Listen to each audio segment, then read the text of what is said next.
Good morning, and thank you for joining me today. First off the bat, we've had a concerning and disturbing influx of violence here in Savannah in the last 3 days.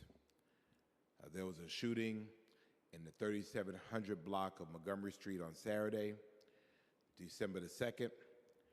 There was a shooting at the intersection of White Bluff and Montgomery Crossroads on Sunday, December the 3rd, and last night we had a double homicide at Amarath and Perth.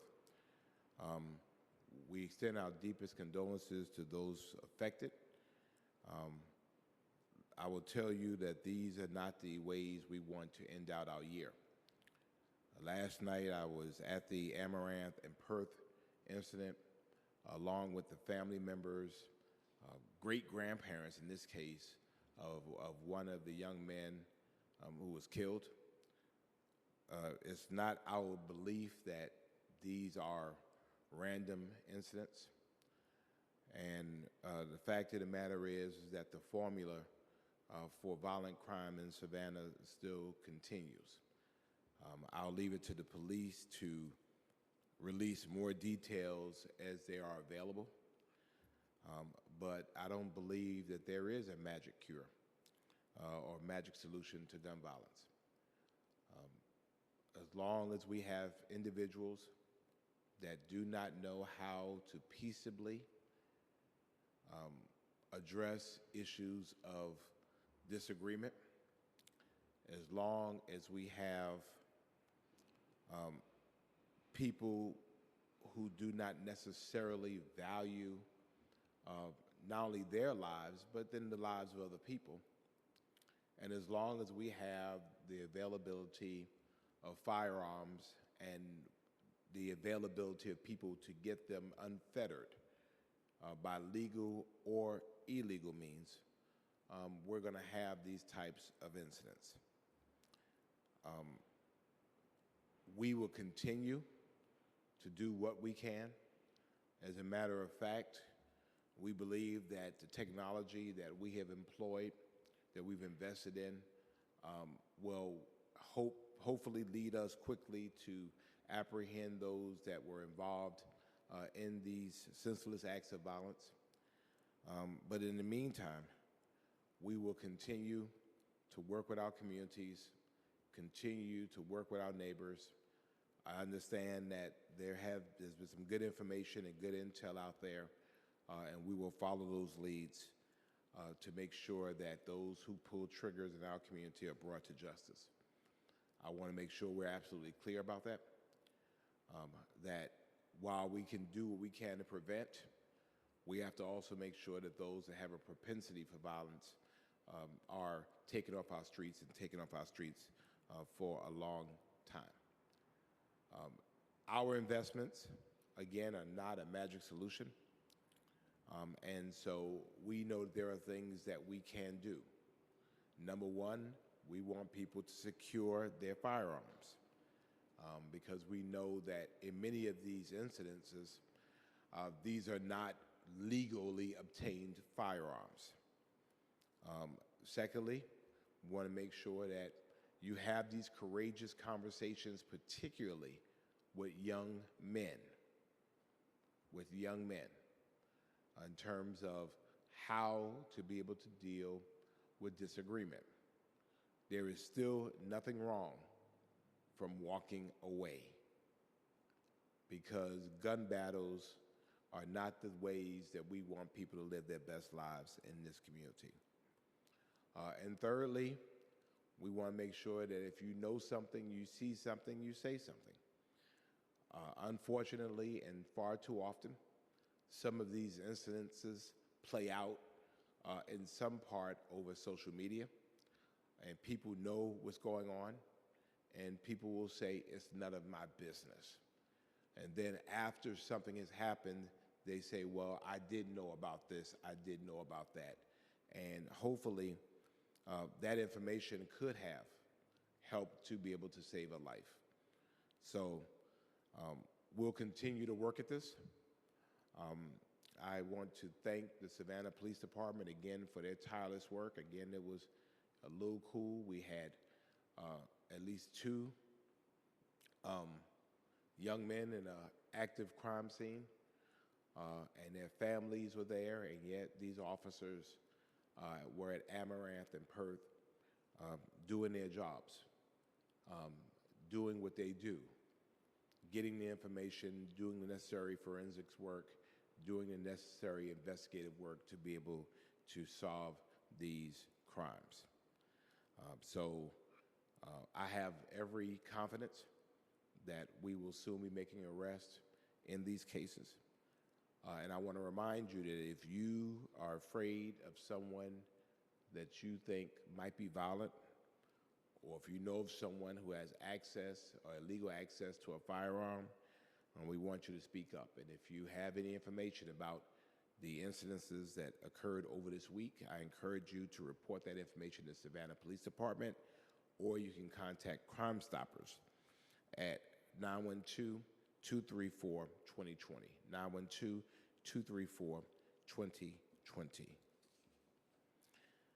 I also, and because all of our young men are not doing bad things, I want to make sure I send out kudos and congratulations. First of all, the West Side Whippers went into Tifton last Sunday, and they brought home 2 state championships. I am so proud of these young fellas. The 10 and under went, and we played Warner Robins, and we beat them 15-0. And our 12 and under played Warner Robins, and we beat them 42-0. I'm encouraging you, particularly our local media outlets, if we're going to print the bad, if we're going to, report the bad, let's report the good as well. That we have young men in this community, little boys, 10 and under and 12 and under, that went into Tifton, took 2 from Warner Robins. Matter of fact, Warner Robins didn't score anything, and they won the state championship. And so I am so proud of these young men of the West Side Whippers, so proud of their coaches, these volunteer coaches, people who are doing what they can on the front end to ensure that we don't have incidences like we've had over the last couple of days on the back end. So congratulations to them.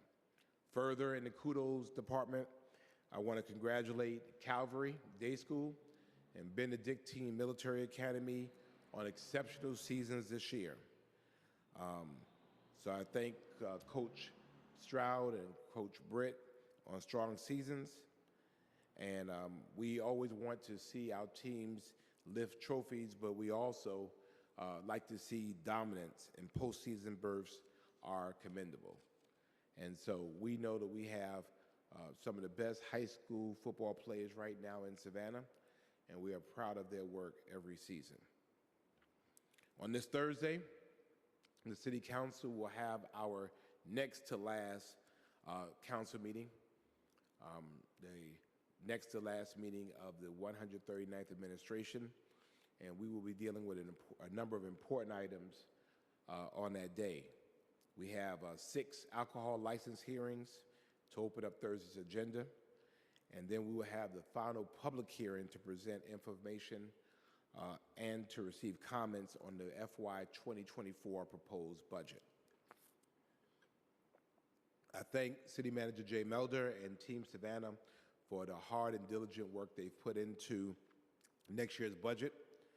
As I said before, the budget for the City of Savannah is a legal document because it has to be done by December 31st of each year. We have to, by law, have a balanced budget. But then it's also a moral document. It speaks to our priorities, it speaks to our goals, it speaks to our aspirations. And so we, this year, wanted to make sure that we took care of those who are taking care of our city. We wanted to take care of those who are taking care of our citizens. And I think we have the greatest employees on earth. And, it's one thing to say it, it's something different to show it. And so we want to make sure that for the work that we have them doing, the difficult work in many different disciplines, that they are among the best compensated in the region, in the state, and we want to do that. So this is the time, your final opportunity for our citizens to be engaged on next year's budget. If you want to view the budget in person, you could do that at the Clerk of Council's office here in City Hall, or at the Carnegie Library, or at the Southwest Chatham Library. And you can find the full budget online at savannahga.gov/budget, savannahga.gov/budget. If you have questions, you can send those questions to the city at budgetqa@savannahga.gov, budgetqa@savannahga.gov, and we'll get you your answer to your question. And we hope by the end of the council meeting on Thursday, we will have an approved 2024 budget. On Thursday, we will also have 5 zoning hearings with recommendations from the Metropolitan Planning Commission on the docket. We will also review our revenue ordinance. This important piece of legislation breaks down the various taxes and fees that the city collects. This year's ordinance does call for a slight 3.76% raise in water and sewer costs and a 3% increase for residential refuge costs. And both of these small increases will help our city fund our major capital projects in our water and sewer. We know this is an ongoing major maintenance infrastructure project, and we have to fund those. So we fund it a piece at a time. As our city grows, additional revenue is needed in order to maintain a high and exemplary level of service to our citizens. And so the careful calculations of this year's ordinance were conducted in coordination with the 2024 budget. And as we've said before, our 2024 proposed budget has no tax increases. We do not draw from any reserves, and the budget is balanced. We will also look at a second reading of a zoning map amendment before we look at 9 purchasing items, including a contract to clear debris and undergrowth on the Truman Parkway, an emergency purchase of a failing power supply at the Kerry Street Radio Tower, and updated software for fleet services. Council will also consider approving funds for additional infrastructure needs at Dundee Cottages, as well as structural repairs for the President Street Reclamation Plan.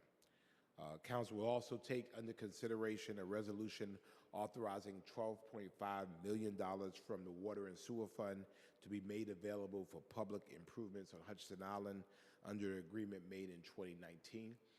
Simply put, in this case, we could bond this out, but if we bond it out, we have to pay interest.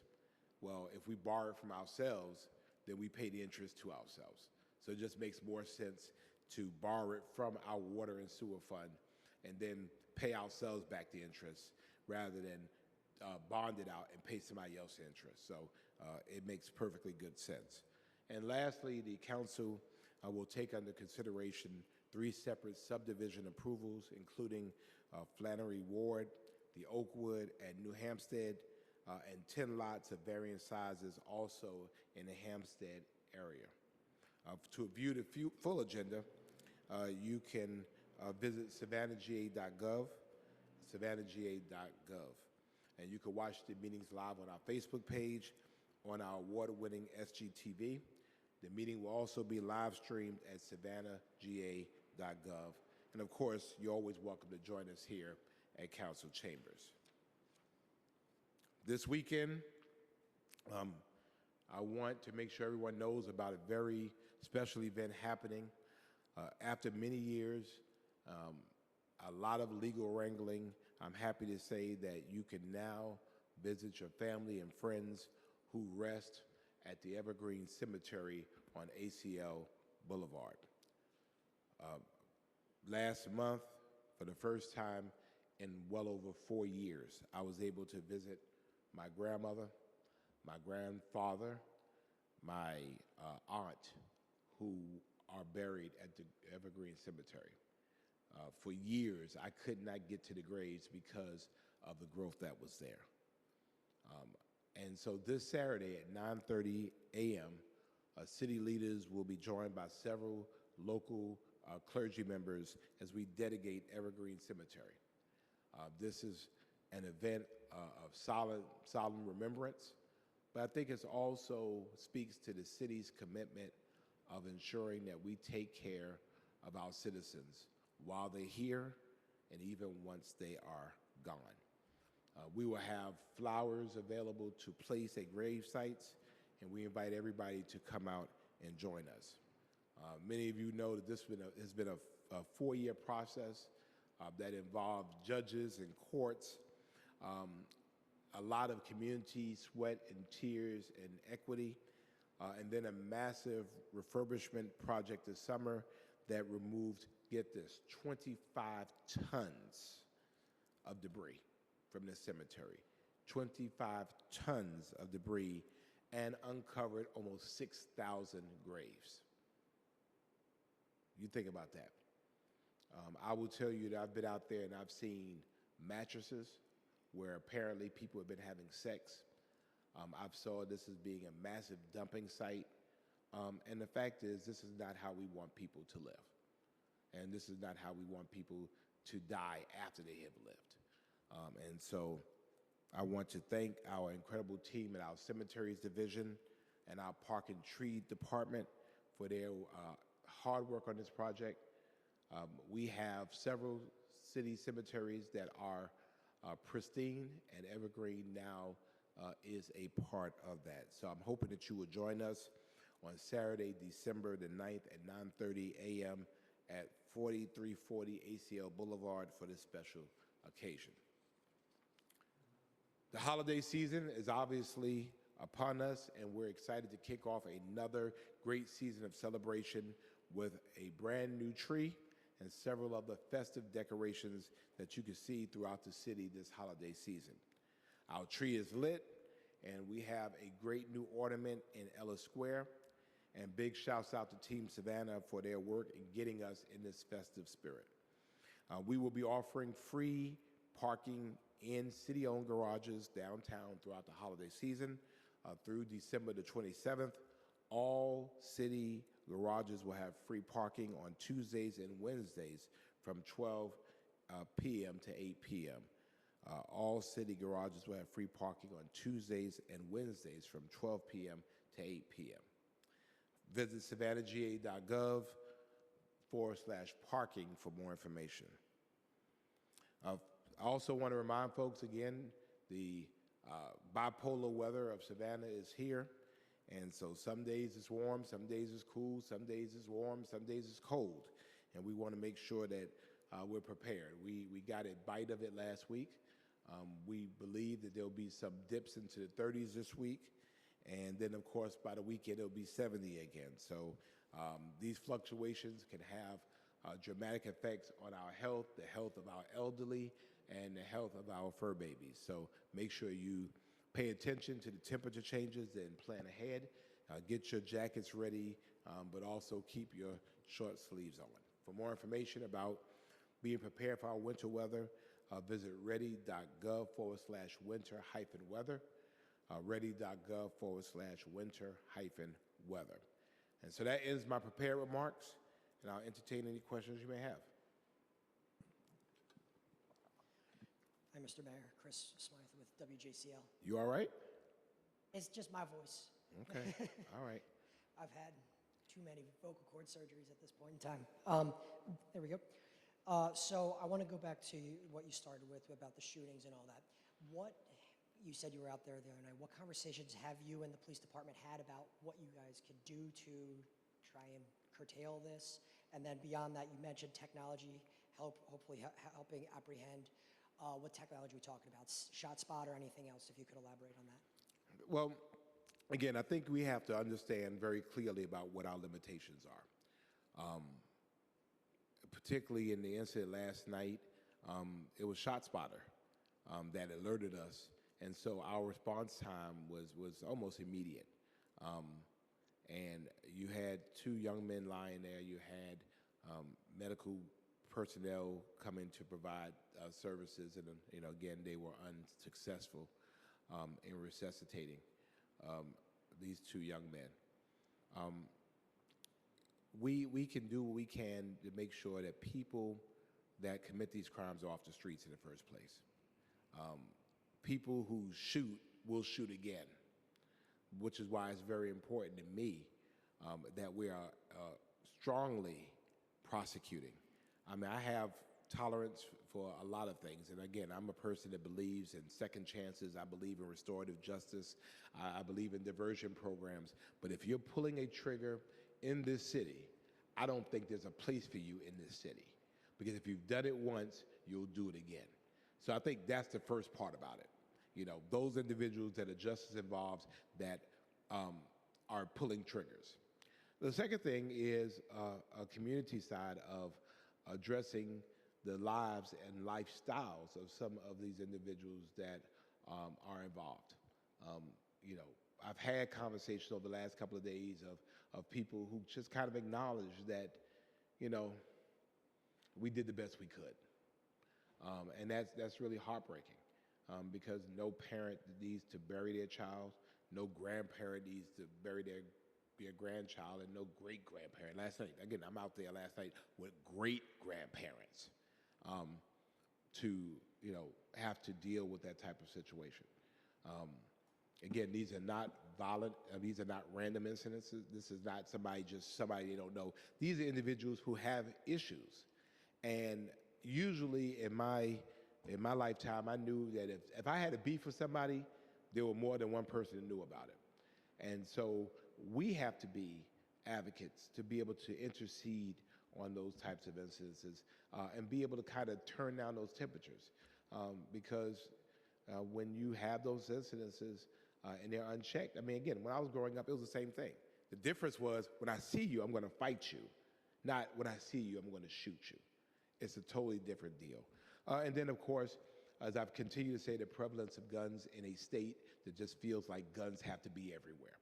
Again, Georgia has more legal guns going from it to other states than any other state in the union. And that is primarily because it's so easy to obtain a gun in Georgia. We need common sense gun laws. Again, I carry a weapon myself. I am not against the Second Amendment, but we can protect second graders and we can protect the Second Amendment at the same time. We can make sure that those that are legally able to secure a gun have a gun, if that's what they want. But then just to have this system of straw buying, this system of just random carry, I think is dangerous, and we are seeing the effects of this throughout the state. Not only in Savannah, you can look at the communities around us, and you're seeing incidents of gun violence. When will we learn that enough is enough? When will we learn that we have to do all we can to give people a chance to live? And so that's still my clarion call, that there is a responsibility of the family, there's a responsibility of the community, there's a responsibility of law enforcement, there's a responsibility of prosecution and the courts, and there's a responsibility of the state. And we all have to do all that we can. Now, the technology, again, ShotSpotter, certainly video and from around the areas will help us to determine that. And of course, eyewitness accounts will help us to be able to do that as well.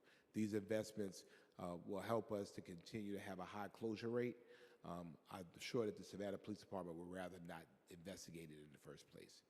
So we have to stop it from happening. And then one question on short-term vacation rentals. Yes. The city is starting to crack down on it, it appears. What has led to that, and was there any sort of, what's the benefit of the city cracking down on it?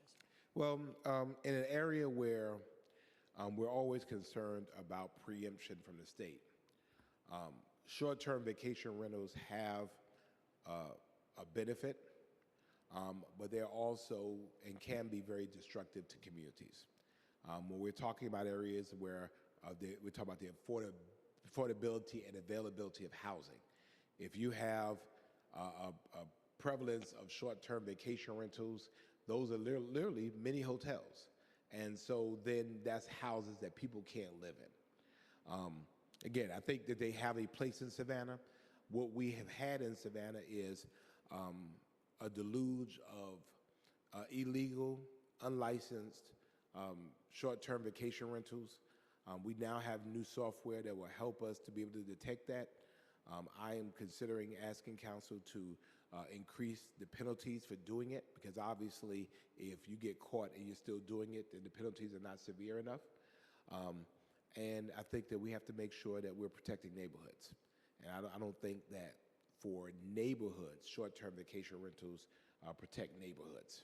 And so it's our job to be the arbiter. It's our job to be able to maintain the balance. And so that's what we intend to do. And so the software is a way of making sure that we have enforcement and we have compliance. Thank you. Mr. Mayor, Ricardo Thomas, WTOC News. I had a question straight away about property.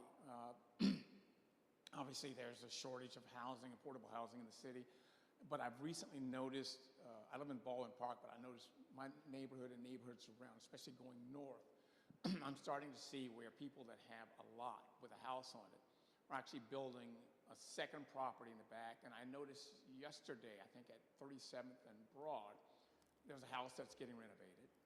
They put up a tiny house in the backyard, and just beyond the tiny house, there was a carriage house, a two-story carriage house that was going up. It's hard enough finding parking with the number of people that are living in the neighborhood. How are we going to address that? And is there some sort of cap on how many properties you can put up on a single lot in the city? Yes, and some of this deals with what we call accessory dwelling units. And that is governed by the square footage of the property and the square footage of the buildings on the property. And so that has to be permitted work that occurs. We recognize that if we're going to get to an issue of addressing our, not only our housing needs, but our affordable housing needs, you have to create density. You just have to create that. Everybody can't afford a house, but some people can rent an accessory dwelling unit, a tiny house or a carriage house. And so those issues of parking have to be addressed, related to the site plans as it relates to the construction of the accessory dwelling unit. And so if anybody sees that and is concerned about how that all works out, I would say contact the city to make sure that it's within the specs. My other question is, went to a shooting yesterday. I think it was at 54th and Montgomery, the barbershop there. Last night? It wasn't at nighttime, it was in the afternoon. Oh, yeah, okay. So, and I don't think anybody died, but Right. looking at the number of shell casings that were placed there, it was serious. Somebody had the intentions of doing some serious harm. And we were talking about people retaliating and things of that nature. How are we handling something like that? No one was killed, but there was clear intent and automatic weapons were used and that sort of thing. How are we following up on that? The other thing I noted was the number of police officers that had to come out to that scene. And that made me start to wonder about the staffing among the city police. Is the staff fleshed out enough to deal with the number of violent crimes that we're getting and even preventing even more violence from happening? Yeah, well, again, I think we've been very clear and upfront that we've had some staffing challenges, as every other police department in the nation is. People don't want to be the police, number one. Number two, for us, I think the other challenge is that we don't want just anybody to be a Savannah Police Department, be a police officer. And as I've said before, it's been my intention that we hire quality and not quantity. I would rather pass up a bunch of bad apples so that we can get good officers, because I think they cost us in the long run.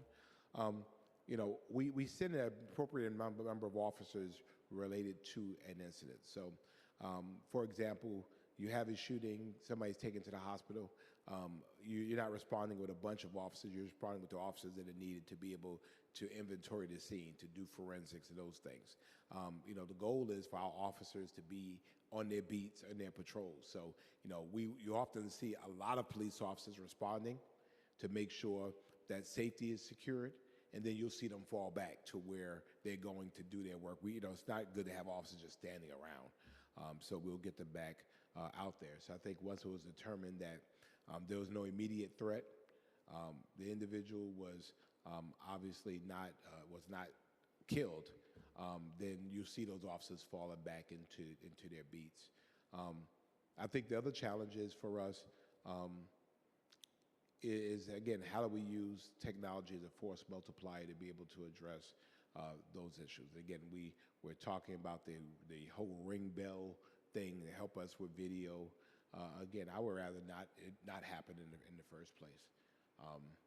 I don't like going to these scenes. Obviously, I don't like comforting people who have suffered imaginable loss. Here we are, just a couple of weeks away from Christmas, and we're burying young men. That hurts, and that's not what we want our community to be known for. But to the other end of it, as you have rightly noted, a lot of these guys are shooting guns that have a lot of firepower. They don't realize it. It's different than playing Xbox. When you're shooting and then you have your adrenaline pump up, next thing you know, you have errant gunfire going everywhere because they don't know how to shoot, and so we don't want innocent bystanders affected as well. So I think it's all of those things, and so we remain committed to get up every day and keep plugging away at it. Morning, Mr. Mayor. Good morning. Just two questions. Circling back to this crime over the weekend, you mentioned the influence that social media has. I think even as local media, we're not really exempt from that either. How much do you think the publicity kind of affects normalizing and even glorifying it a little bit? And, in terms of maybe we could focus on some more positive things. I know you mentioned, the kids who, went out and beat Warner Robins this week, but we don't seem to talk about things like that. I agree with you. Again, to be honest with you, I was looking at a preview for WSAV, and the first three pictures were like crime scene and lights, and we're right there. I mean, and it's like if you didn't live here, you would think, oh my gosh, this is the type of place. And I realize that there is a psychological and an economic effect to be able to say we're there first. And I understand that, if it bleeds, it leads kind of deal. But that's not our community. I think that when you look at the aggregate of our community, there are far many more important and positive things happening in our community. I think that, again, when we pay more attention to those that are doing bad than those that are doing good, it kind of dampers it, which is why I wanted to lift up the fact that, we've lost some young men in our community, but we also have young men in our community that are doing good things, that are doing what they're supposed to do, and that, we can hopefully use to turn the tide to that. So, I appreciate the question. I think that, we do kind of take some things, we take them really out of context, and, we want to create issues sometimes where there are none. You'll hear, well, do you think it's this? Or, it's very difficult. The fact is we don't report on DUIs, every day, but they happen. And, people can be killed from people driving under the influence of alcohol. But, we don't really do those. And, the fact is we're going to do them, let's do all of them. But the fact is that's not the narrative of our community. So I just think that we have to make sure that we do what we can to accentuate the positive. I think we report it because I think it's newsworthy. But, to make that the 5-day running story, I just don't think that helps anybody. It might help sell advertising, but, in terms of the betterment of our community, I think we all play a role in that. Yeah, I agree. And let me go back to something you just said. You asked about what was being done. We have our ONE's Office of Neighborhood Safety and Engagement. These are our non-law enforcement, our trusted advisors. They're in those communities now. And the goal is to make sure that those issues, those beats, make sure that if we see any kind of burning embers, so to speak, that we're getting involved with that. We're talking to people, seeing what's going on, making sure we shut that down in advance. So that's what the answer to that. Quick question. So when I lived in Philadelphia and in Boston, there were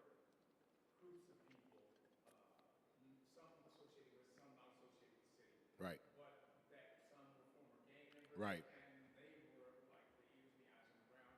If some incident like what happened at the barbershop happened, those folks were in the community trying to figure out who was involved and if there was going to be some retaliation. Right. Try to intervene in that.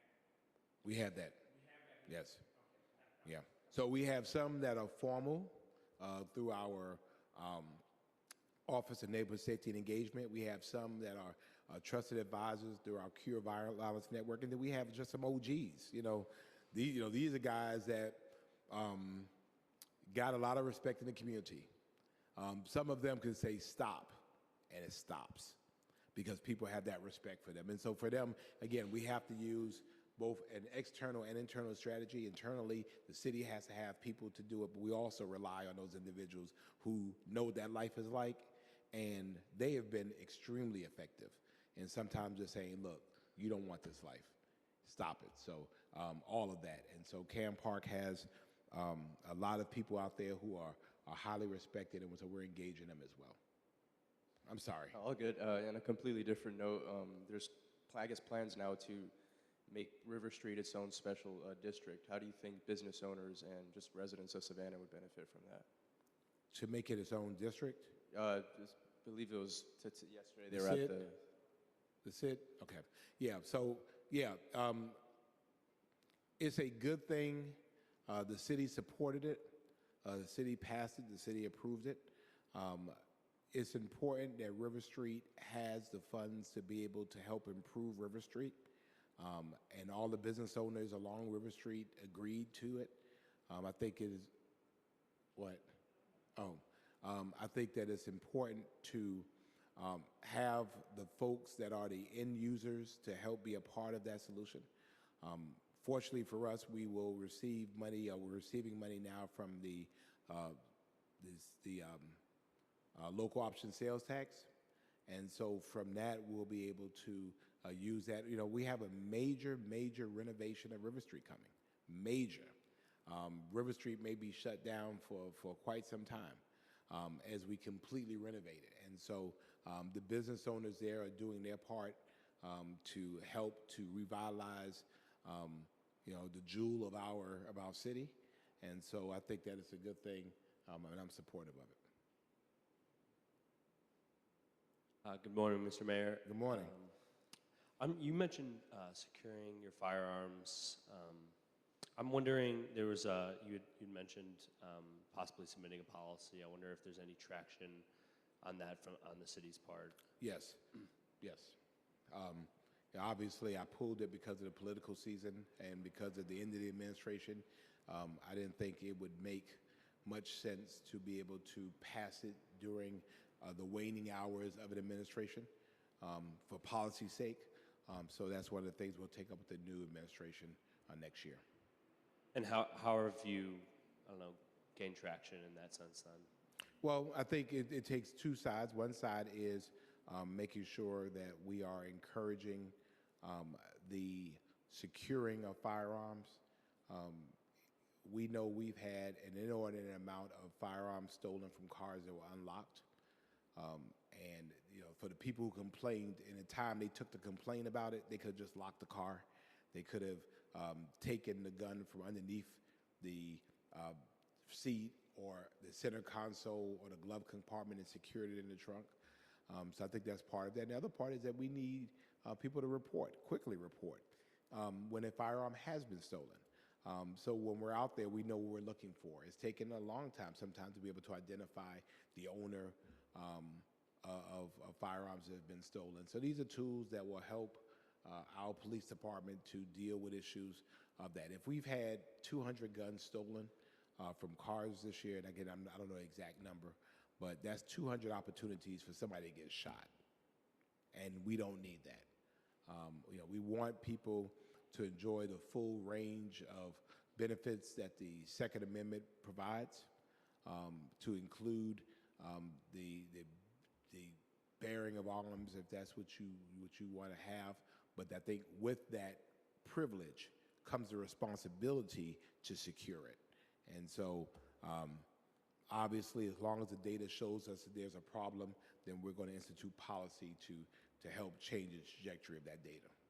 kind of along the same lines in terms of a policy update. There's the ARCS task force. You hosted that conference right before election season. Is there an update to that, to the housing and the employment policies that you had talked about before? Again, same issue. The ARCS is our Advocates for Restorative Communities of Savannah. It's our reentry task force. Again, I think everybody during the waning hours of this year have been a little bit on ice just because of the administration. The fact of the matter is that the mayor of the 140th administration may not care to continue the things of the mayor of the 139th administration. And so me being a policy wonk in those areas, I was concerned about that, and I did not want to pass a bunch of policy that may not be sustained. So we had a welcome home conference that was, I thought, outstanding. They did an outstanding job of being able to provide resources and information and services to those that were justice impacted or justice involved, those that were returning home from jails and prisons, to help them to be successful. To that end, there are two items I think about employment and jail, employment and housing. The city just entered into a relationship to deal with fair housing and discrimination in housing, which addresses part of that. I think our work from here on is to be able to do two things. One, to determine and identify second chance employers.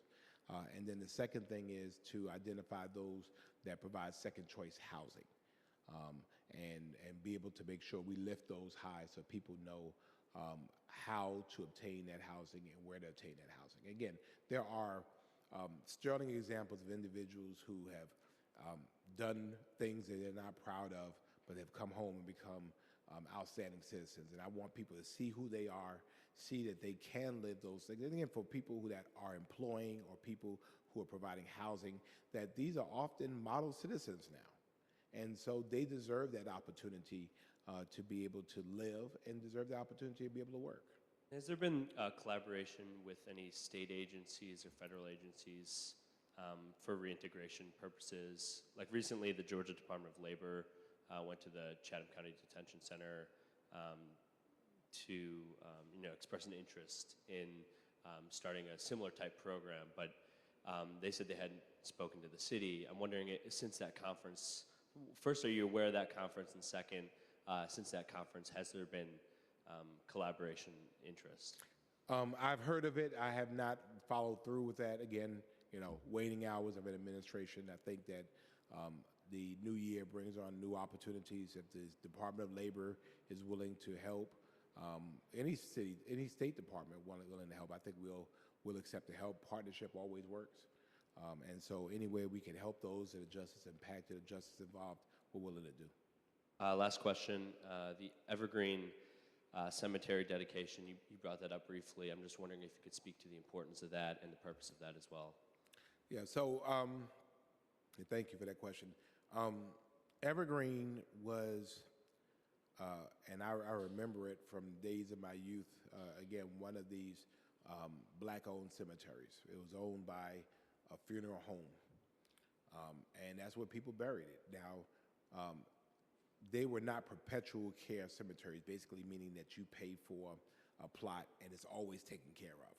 But the funeral home owners at the time perpetually took care of the cemetery. So basically, you owned the cemetery, although you didn't pay for it to be taken care of forever, there was the expectation that it was taken care of forever because the funeral homes took care of them. Well, there were a variety of property exchanges and shifts, and now this cemetery that was not perpetually cared for was not perpetually cared for. And it started to grow. The owner went into some type of medical crisis. As a result, it was unkept. There were deeds all over the place. We had to get judges involved. And in the meantime, you have some of the best in our community, people who've served in the military, mothers, fathers, grandmothers, grandfathers, sons and daughters who are resting in this place that was horribly unkept, to the point where graves were being opened due to neglect, and it was just, headstones falling. Some of it was a variety of negligence on the part of people out there defacing graves, all types of activities taken care of out there. And so this was not only an opportunity for the city to be able to take care of an issue of blight, because that's what it was. There were snakes and animals in there. There was a dumping site that was there. But it was also an opportunity for us to be able to honor those who have given their very best to our city. And I think there should be some reasonable expectation that when I leave this place, that the shell in which I occupied and the resting place of that shell is going to be cared for. I think that's reasonable. And so it took a lot of legal work, and we're grateful to our city attorney's office, and then, of course, Team Savannah. But now we have a place that's maintained, a place that we can start burying in again, but more importantly, that we have a place where people can come and reflect and pay their respects to those who meant so much to our community. Thank you. Thank you. Yeah. Did you have a question? I saw you earlier. You act like you had a question. Oh, well. I may pronounce the bridge wrong. Tamauch. Okay, Talmadge. Bridge. Okay, I never drove over it. Okay, It's all right. they were saying somebody jumped off the bridge. Is this common in the area? Do you know? It's not common. Okay. But invariably, you have people that have either mental health challenges that are in crisis. You go to the highest place and you figure out a way to be able to do that. So we fortunately have police officers that are trained in critical incident stress debriefing, that are trained in being able to de-escalate those. And again, many more than enough times I care to count. We've talked people off of those bridges. Obviously, it's a state bridge, and so we don't necessarily monitor it all the time, but we respond as needed. I was curious. I'm from St. Pete, so they actually built nets last year because so many people would jump off the bridge. Right. So I was curious if that was a big topic here. Yeah. Again, we know, and particularly during this time of the year, we know depression is high. We know people. It's the happiest time of the year, the most wonderful time of the year for some, but for some, it's the saddest time of the year. You go through life changes and things you've lost, and you really find no way out, and you think this is the way to end it. And that's why mental health is so important to this community. Make sure people know that there are resources, there are opportunities, and there are people who care. And if we can get you past this moment, then maybe your situation will improve. Thank All right? Sure. I just happened to be going across the bridge coming up from South Carolina when I saw the guy on the bridge. He looked like he was in distress. Looked like I don't know if he was homeless or not, but he looked like he'd been living outside for quite some time. But my question is this. I know that we have shot spotters and cameras around the city.